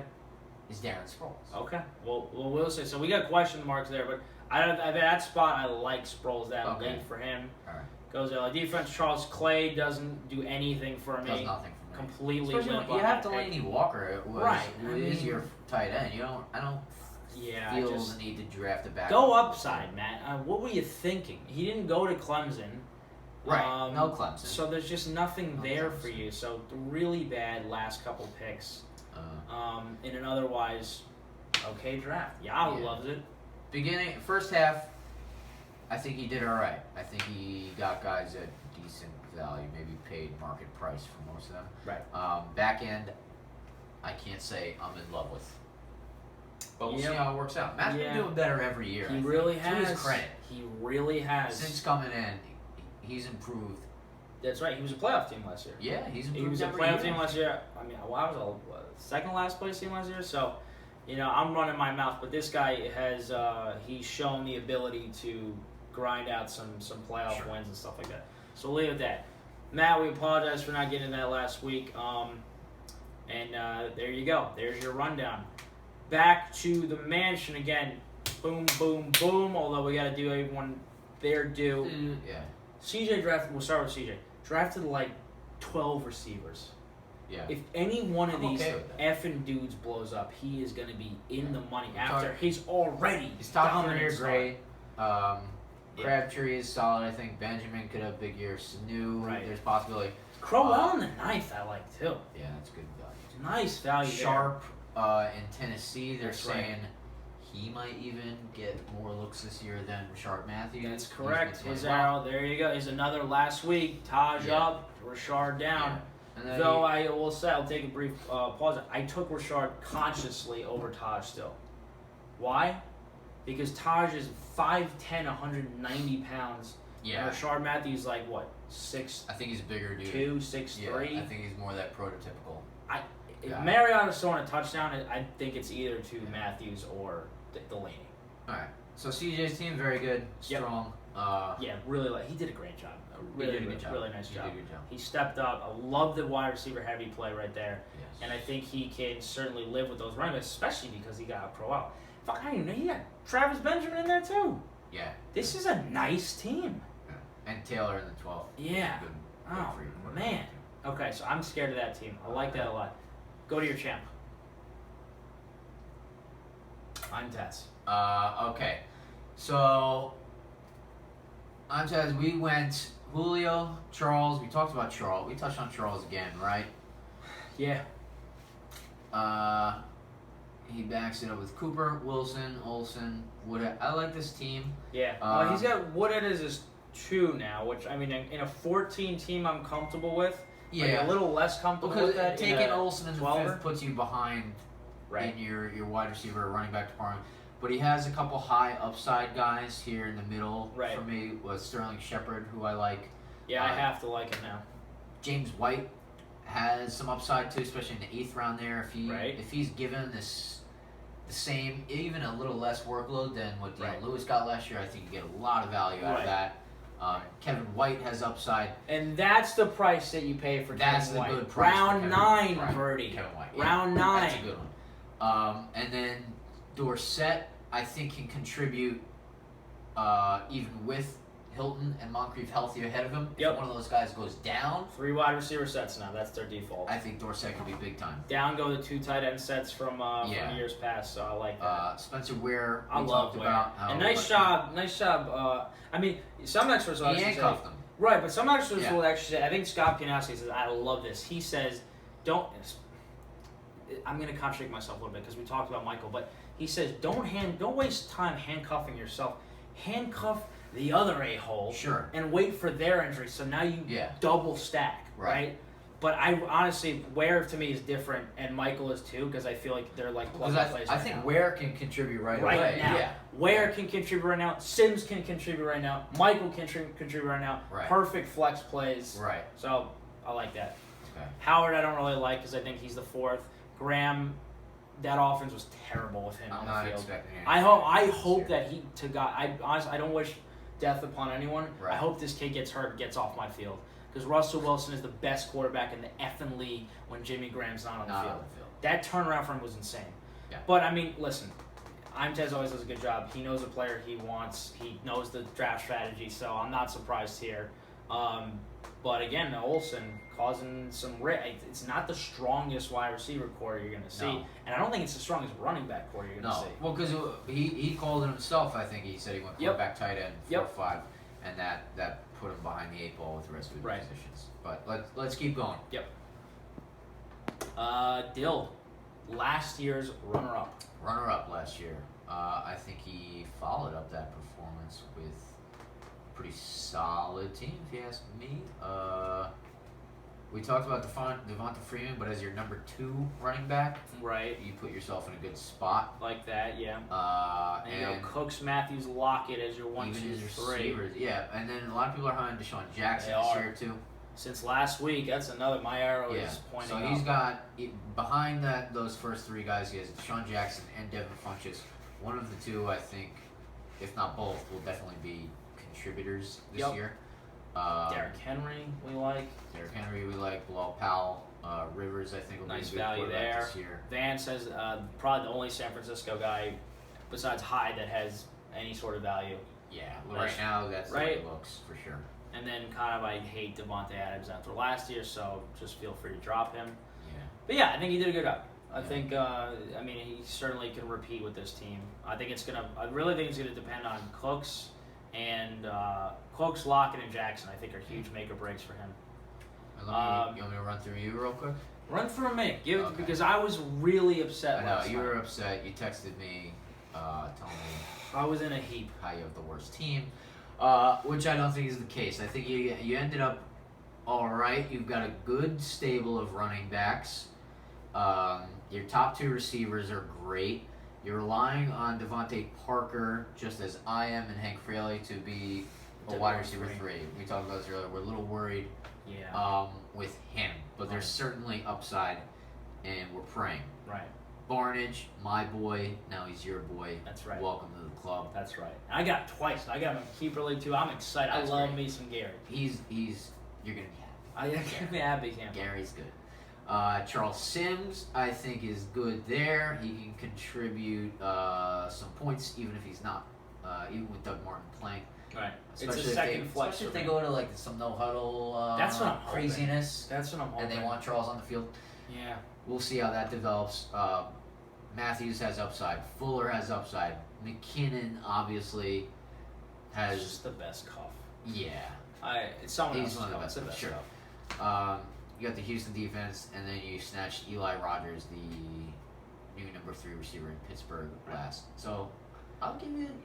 I'd put you in the B range. Okay. Yeah, and I'll take that. I appreciate that. I think honestly, it's a live or die with the combo of Richard and Devontae. If they're just Somebody has to be a total number bust, 3 for you. There. one of them Yeah. has to be. Number Especially when you look at the other receiving groups Yes. in this league. right. The receiving groups I'm competing against are tough. Because even with Odell and Jordy at the top for you, Right. there's some other guys who are going to be Completely agree. close to you with that. Okay, that's a fair assessment. I'm going to go to Pat Jones, who basically is a by-the-book kind of boring drafter. But those are the type of the drafts that kind of work out sometimes. Right. Right? More of that auto draft feel where just you do the smart thing, nothing crazy. He goes Hopkins. He goes Ingram again, solid right there. Thomas, solid in that spot. Baldwin, solid in that spot. Murray makes sense in the 5th. Yeah. Manning was just an absolute head scratcher. I don't want to spend any more time on it. I don't know what the F It was bad. Pat Jones is. It's just bad drafting. No value, and there are guys on the board It's at the position Andrew who are Luck still is better there. than him. What are you Yeah. doing? Yeah. Sell me on that later, Pat. But we'll talk about it. I like Matt Jones in round 7 though. If he gets healthy, You know, if he, I think that's such a question mark. Yeah, if he gets healthy, it's a shoulder, and I we've seen know. how shoulder things Yeah. can linger. I'm throughout the year on guys. comfortable with that in round 7. Okay. If he goes round 5, where I think he easily could have gone, Yeah. then I'm concerned. Watch Right? out, Rob Kelly might. I know you're big on Rob Rob Kelly. Kelly. So anyway, I really like. He came back hard with that. Then he goes Thomas over Barnage, which kind of a toss up for me. I was happy that I was targeting Yeah. Barnage there, Yeah. but I like Thomas. You went back to back. I think it's Gates too. Yeah, A lot of people are. both can provide you with value. I so think so. why not? He goes Kamar, Aiken, who a lot of people are high on, but now I'm kind of thinking honestly, I want one Ravens player this year, and it was Mike Wallace. Really, Mike Wallace? I think the Mike whole Wallace, situation I think, is a emerges. toss-up, man. I think he's the only guy who's healthy right now, Yeah. who's connecting with Flacco, and I think Yeah. he emerges like We a just- phoenix I out of just the haven't ashes. seen the production from Wallace, and I feel like it's been The Dolphins, when Nick Mariano obviously had How him many the years 1 ago year. was that? 2? 2 years ago? He went Dolphins, and he had a terrible season with the Vikings last year. Last year. So it's not like he's that far off being used. Okay. All right. That makes me feel a little more comfortable Okay. with him then. Sammy Coates, honestly, this has to stop being such a hot name. And the only reason why I'm taking a little bit more time to say this because Ben, I think you're so effing wrong about this. Sammy Coates can't even beat Eli Rogers out for the job. Yeah.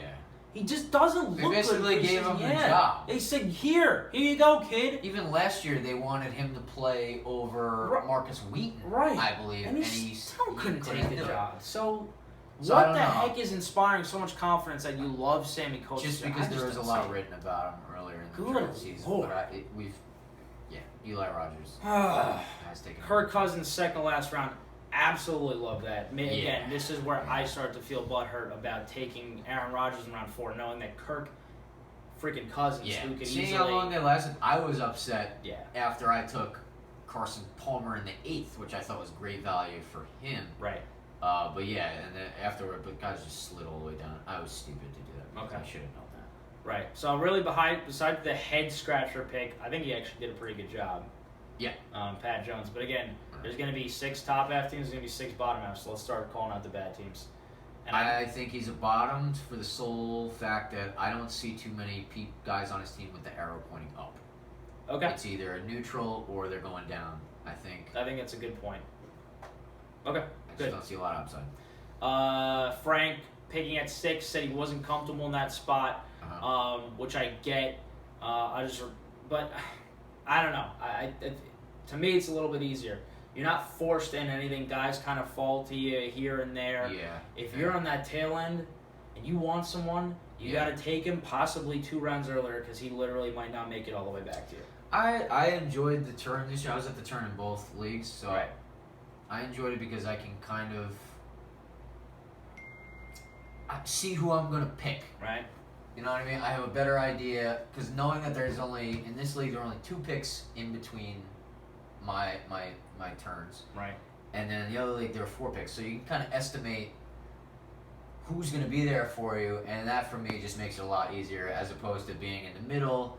And then you're kind of like on the seesaw, like, oh, Yeah. I don't know who's taking who. So I don't know. listen. Either way, he said it was uncomfortable, and if you don't feel good, then you might not draft well. Yeah. And I said this last night, and Spencer said it was a hot take, and maybe it is. But there are guys for me on this team where my arrow is pointing flaccidly down, and it starts with Carlos Hyde.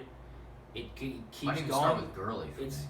Okay. Yeah, I mean, I'm always taking David Johnson over Gurley, and maybe a couple other I guys. think it's a bad. There are setup still in a lot of these experts still like him as the best running back in Gurley. Disney Plus. Yeah, they still like him as the best running Maybe back. talent-wise in a vacuum, but Right. I just think that setup is might be miserable. I There might be honestly- weeks where he'll bust out for 150 and 3 touchdowns, Right. but I think you'll have a lot of weeks where they fall behind by a couple scores, and Right. he's getting 10 carries, 12 carries. Okay. Hurt. I honestly, I'm praying for that. I got no stock in him. I don't know. My I just- mortal enemy, You Chris know what it really DeJoria, is has too? him. I'm Like, watching Hard Knocks this year, and I hate Jeff Fisher. I think I don't.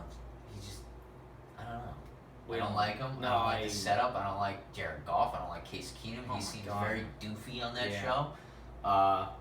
Not a lot of guys inspire confidence for me. No, there's guys believing in mermaids on the show. It's really, Yeah, it's just weird. bizarre. Yeah. So Gurley, the head of the pack. So Hyde, arrow down. Edelman, injury risk for me. Brown, concussion risk for me. Fleener has looked awful Awful. this preseason so far. Awful. So but 7th round, I don't mind the price there, Yeah. but just for me, doesn't feel great. Okay. And then Austin, I absolutely hate. I don't want to talk about this Hate guy him. anymore. I Hate just hate Tavon I Austin. don't know how he compiled the numbers he 450 did last rushing yards is not happening again. year. I'm Yeah. sorry. No. So have fun with the weeks of 3 catches for 29 yards and no touchdowns. I don't know. I'm sorry. I can't get behind that. But I love the Mike Wallace pick there. Jason Witten, I don't think should be rostered. Just no upside No. for me. In a 12 team, I think no. But like we said, nice turn with Brady Carr because I love Carr's start and then I love Brady rest of the season. Yeah. So if you're gonna roster 2 quarterbacks, which we don't recommend, you did a nice job. then you did a really nice job. However, I gotta go my gut here. If I'm gonna put, right, left circle, I'm gonna put you in the bad circle for now. Yeah. But new member, prove me wrong. That's what we want. Moving on to Cheddar Predator, last place last year. Elliott Keenan Anderson, Benjamin Gordon head scratcher, Kelsey, Ben before Andrew Luck, and Olvis and Jackson. I like Chris Hogan's upside. Seattle, Sproles, Bolden, Eifert, nice last, good late round pick. I was thinking about taking a whale at this point. Who? Eifert. Yeah. I thought about it too. But now that it's really 4 did. to 6 I weeks, know. that's where. If it's 4 guaranteed and Yeah. you start 5, okay. Especially because I don't even think he's moving. Yeah, it's you know just what I mean? looks And like, yeah. But honestly, again, second to last round, I don't mind it. Tyler Gaffney, great late round flyer, could easily take over Blunt. I think the second half of his draft was infinitely better than the first half of his draft. Completely I think agree. the first half was really Kind of, miserable. yeah. I think it was a disaster. Not that I really hate any of the players. I just Right, think but just the sequence and the Benjamin to the Gordon and then the Ben. having Josh Gordon right there and then not taking Yeah. another receiver until round 8, Vincent Jackson. So you're trusting Jackson or Hogan to really step up and be your 3 while Right. Gordon's out. For me, Which there's means one of those to be a 2 for the first 4 weeks. I and don't then your know. flex too.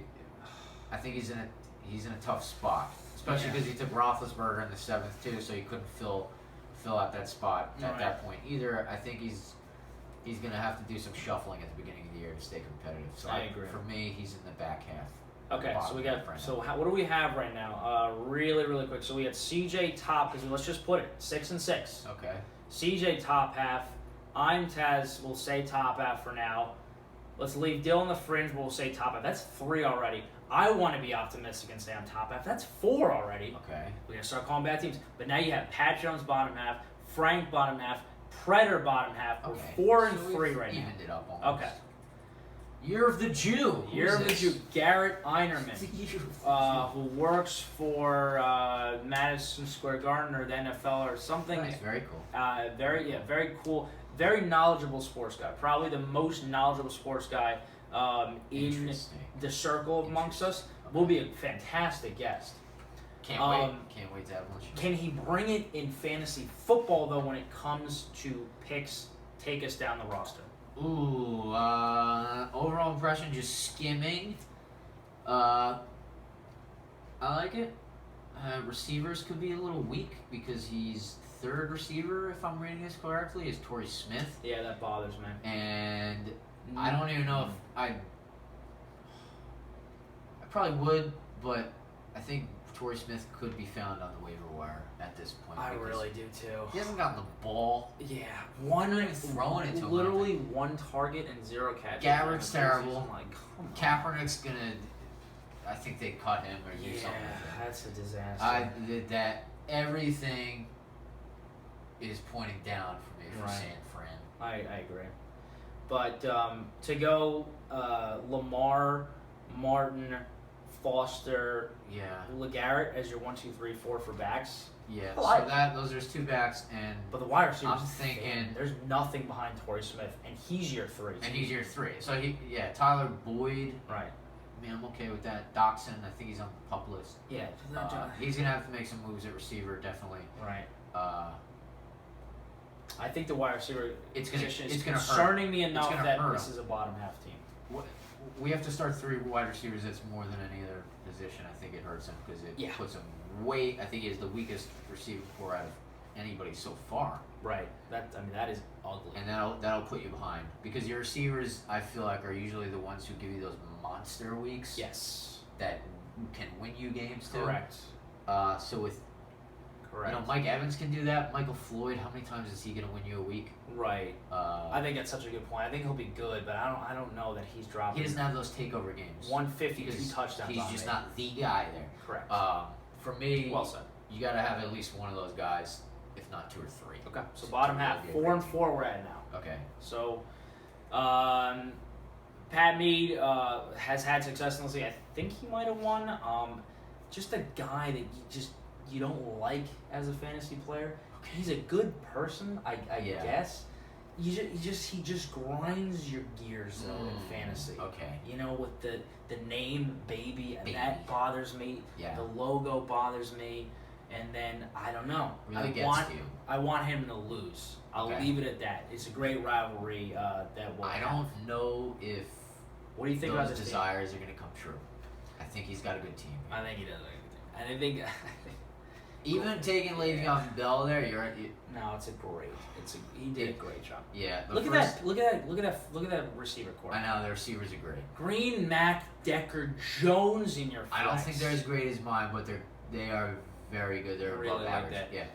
Luck. But then he highway even robbery. landed some running backs.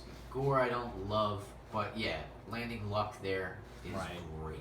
Yeah, I Ivory's nice that late think. Ivory's good. to make up for I think the even Gore. Abdullah has some upside in that spot. 9th round, I think it's Right. good value on Abdullah. Yeah. And for me, my guy in Baltimore now, even though I have some shares in Kamar Aiken, You like Steve Smith. I like Steve Smith. And he always does at least one or two of those picks, and I can't fault him. It always works out. He'll go Yeah. for that annoying, and that's probably honestly part of the think- reason which bothers me about this kid so much Yeah. is that type of pick works. I don't want to see people rewarded for taking a 37-year-old. Right. But I think Steve Smith is just a special He's guy. He's a Ronnie where- player. Yeah, absolutely. Such But a Ronnie. if Smith is on the field, Yeah, I know. He's electric. he's healthy and he's going to be good. He's electric. Boogie woogie woogie. The only thing stopping Smith is if injury keeps him off the field. Right. I think he's the guy to have. Okay. So I guess we have to call it. I think this is a Top plus half team. team, This is a right. plus team for sure. Which would, and actually this works out so perfectly because we'll talk about teams, but I'm gonna skip ahead. My gut was that Spencer was bottom half after a scam. I was gonna say your top half team from a scam, which Yeah. puts you at 6-5, and then And Ben Ben's bottom as is well. a bottom for me. So Yeah, there you that go. works There's your out. projected That things. works out. But again, we'll Spencer real quick. Why don't we like it? Well, I think it starts with Cam. It's Jeremy Hill at face value. It's Alan Hearns for a steep price. Stephon Diggs in round 7. I take back what I said about who did we just go over? I'm sorry. That was Pat Mead. No, who did I say had the worst receiving core before? Oh, Garrett. Garrett. Of the Jew. I yeah. take that back. I take that back. Why? Because this core that I'm looking at here, It's ugly. Dez obviously is a number 1, but Alan Hearns is your number 2. And Stephon Diggs. Is gonna- great. Is going to bury you, and then Diggs' value. I think it was going up for a while. Yes. Obviously now with the Bridgewater news, it's plummeted. It smells like crap right It's now. plummeted. I think he got great value in Corey Coleman. He just really got. Yeah. And maybe it's because he hasn't actually generated much buzz during the preseason. Right. He's a first-round pick, though. That's an So, upside guy right If there, if, too. I if, think, if Coleman steps up and kind of takes one of those places as a startable WR3, I'm liking it. But Yeah. you But know, even with that, Hearns is your Deion number- Lewis is not playing for Yeah. the whole year. James Jones was actually lost his job right before the draft, so Yeah, that I'm was not about unfortunate. that. Last 5 picks, aside from Jared Cook, who we touched on, last Yeah. 5 picks, I'm not about it. Yeah. So I So it's bottom half from me. bottom half for me. And Spence, I love you. I mean, Yeah. visiting you out in California, I had the time of my life. I want to go surfing again and see the seals again, and make sandcastles with you again. But this team is not a third place team, which he earned last year. This is a third place guy. This is a third place He guy. has the pedigree. We know he can win. Okay. But it's bottom half for me. All right. I'll go through your team. Go ahead. Top 4. I loved it. Robinson, Marshall, Cobb, Moncrief scares the living effing bejesus out of me. Then you go Rawls, Gordon, Jennings. Such a good pairing. Jennings, criminally undervalued. You took the 3 guys right there who all just fell. They fell because they're underappreciated. I hope to God Gordon is a bust because I want to live up to the 802 touchdown thing I Right. said before. All right. I like how you went Palmer. You probably said, you know what, this dude fell way too far last time. I want to share in that. I like that. Forsett, honestly, I don't want any part of the Ravens backfield, but if anyone's coming out of it, I would think it's, to me, the guy with the pedigree there. Right. I'm not getting Buck Allen yet before I see anything, so we'll see. Christian Michael was one of the picks of the draft. Round 10 was, I think, for where Rawls and Michael are at, was really late. I agree. I don't think I was he's a surprised to get handcuff. him. I'm like, if he should, to me, be going in like the 7-8 range. Now, maybe 7 is a little rich for your taste when you're talking about Rashad Jennings, but I gotta see him going round 8. I think it's hard right now to Right? project the workload for Yeah. both of them. Right. Really. Right. Because we don't know. They've never both been on the field productive at the same time. Were they both on the same team healthy? I think they picked up Michael after Rawls got hurt last Correct. year. Yeah. Well, I mean, he was a Seahawk under Lynch with Turbin, and he was Right. terrible. But I'm saying he left. I think he was with Yes. the Cowboys to start Cowboys. the season. He was with the And Cowboys. then eventually cut. I think they only brought him back once Rawls got hurt. So what I'm saying, they've never both been On the same team. healthy Yeah, no. together on the same team. Yeah. So we don't know what the workload is going to be like, but owning the Seattle backfield, I think is a good setup. Okay. And then Allen Miller pairing both totally upside, like touchdown upside with Allen. Just I like Zach as a back end tight end one if he stays healthy. And then Pryor's a nice flyer, no complaints there. Which leads you to Ben, therefore top half. Ben, just again, we talked a lot about this team, but Ben. why? I mean, did he finish the draft well at least? Or why do we think this is a bottom half team? Because It's that wide receiver core pisses me off. the wide receivers, aside from Tate, Right. I think the arrow is trending down on both Fitzgerald and Sanders. Even though I think Sanders can still be, Yeah. I think both of them can be solid, but the arrow's not going up. Correct. The upside is there on them. Tate, I touched on. I like McCoy. I really like Gronk is Gronk. Snead. If Snead, I believe in Snead. I do I too think now. He can be 1,000 I yard do receiver. too now, and he actually picked him by mistake. Did His he? finger slipped off the button when he was doing some extracurricular activities or something like that. I don't know what he does in his Okay. free time. So he goes Snead, which is actually a nice replacement I product also for like when he got Sanders. Duke Johnson too. I thought that was good value on That Duke was really Johnson. nice, Ben. I like the Duke Johnson there. I thought that I've was seen that Duke was Johnson swell. go a lot, like round 6. Yeah, and I've seen Yeldon ranked a lot higher than And I like people are on Yeldon him too. right now. He's got some upside backs there. Right. But he doesn't have the top end receiving talent that Right. I'd want to see. It's going to be his running backs that carry him to success if he's going to have it this year. Michael Thomas, I don't know if he is an impact guy, especially at the beginning of the year. Especially with 4 bench spots in this league. Right. He's one of the, obviously he's going to cut Treadwell. He has to. He has to cut him. And then after that, the first 2 guys to get cut on his team are Thomas and Coleman. Right. Both, because I don't think either can contribute immediately. Right. They need an injury to be a serviceable player. Agreed. Agreed. And yeah, so I think you're right. I like, Bortles early for Bortles there for me too. me too. I think there are a lot of guys on the board still. I've seen it happen all my drafts. Bortles is going a little way too early for me. Yeah. I mean, he looked okay like in preseason game against the Bengals. Tough defense, but I don't know. Just But you see some no reason. Kirk Yeah, Cousins in the Bortles 13th, 9. It's Kirk Cousins. Tom I'm Brady taking Kirk and Carr in Cousins. the 13th, 14th. Yeah. A lot of the QB situations that I'm looking at Right. elsewhere feel I don't better know to how me. you make the argument for Bortles over Cousins. I'll leave it at that. I don't even want to compare to any other quarterbacks. That right there is Cousins was dynamite just last year. amazing. Yeah. Holy smokes. Yeah. And that's it. Other than that, like, good draft, guys. I'm so excited to get into this freaking season. Are we gonna do a show from Chicago? We might do a show from Chicago. Might do a show from Chicago. We'll do some fun segments for you. Now we'll get we could do like a special edition, special episode, right. something like that. Might not be anywhere near as long. I know these draft ones will really take a long time, so I appreciate your patience, assuming you were not enjoying it. And if you did, I'm really glad. Tune in for episode 3 coming to you live from Chi-Town. We're headed out. Good night.